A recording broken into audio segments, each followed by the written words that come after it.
Correcting dog trainers. What's the difference between an aggressive dog and a reactive dog? Aggressive dog is usually aggressive towards everything. They're just always in a state of aggression. They'll attack humans, they'll attack other dogs. They just display aggression all the time. Like they have no off switch really. They're just assholes. Reactive dogs are typically unsocialized or lack of socialization, so something causes them to react. Like another dog, for example. This dog is not comfortable around other dogs and therefore will react out of aggression. And they're doing it typically to try and get what they fear away from them. We want to focus on socialization, we want to focus on having the owners learn how to handle the dogs, correct the dogs, teach the dog what it is we want from them, tell them what we don't want from them, and go on from there. So this is canine intuition, and they believe that aggressive dogs are dogs that are aggressive towards dogs, humans, they're always aggressive, and they can never really turn it off.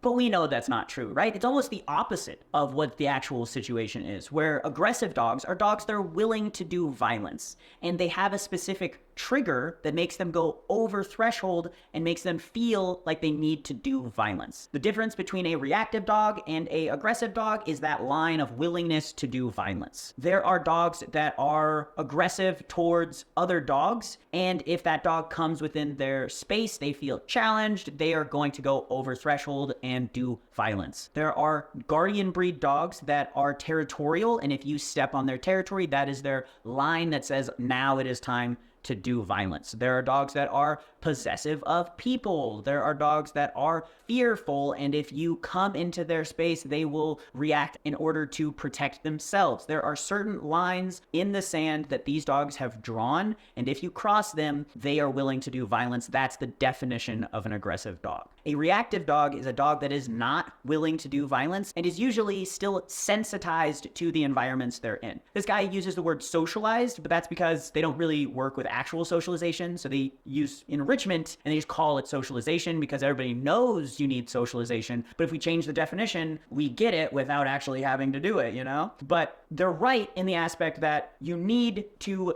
enrich your dog. You need your dog to be engaging with their environment, have an understanding on what the rules of the environment are so they do not become paranoid and feel the need to go over threshold when they really wouldn't have if they understood more. And then you have the working line dogs that are reactive because they are very high stimulation dogs and they need to be desensitized regularly because they are high energy dogs that need to work. Dogs that are confused become reactive. Dogs that do not understand what their job is and what they are and are not allowed to do in an area will take it upon themselves, and usually they're wrong, and that's what happens. A dog that is aggressive is a dog that's willing to do violence when a certain line or trigger is met.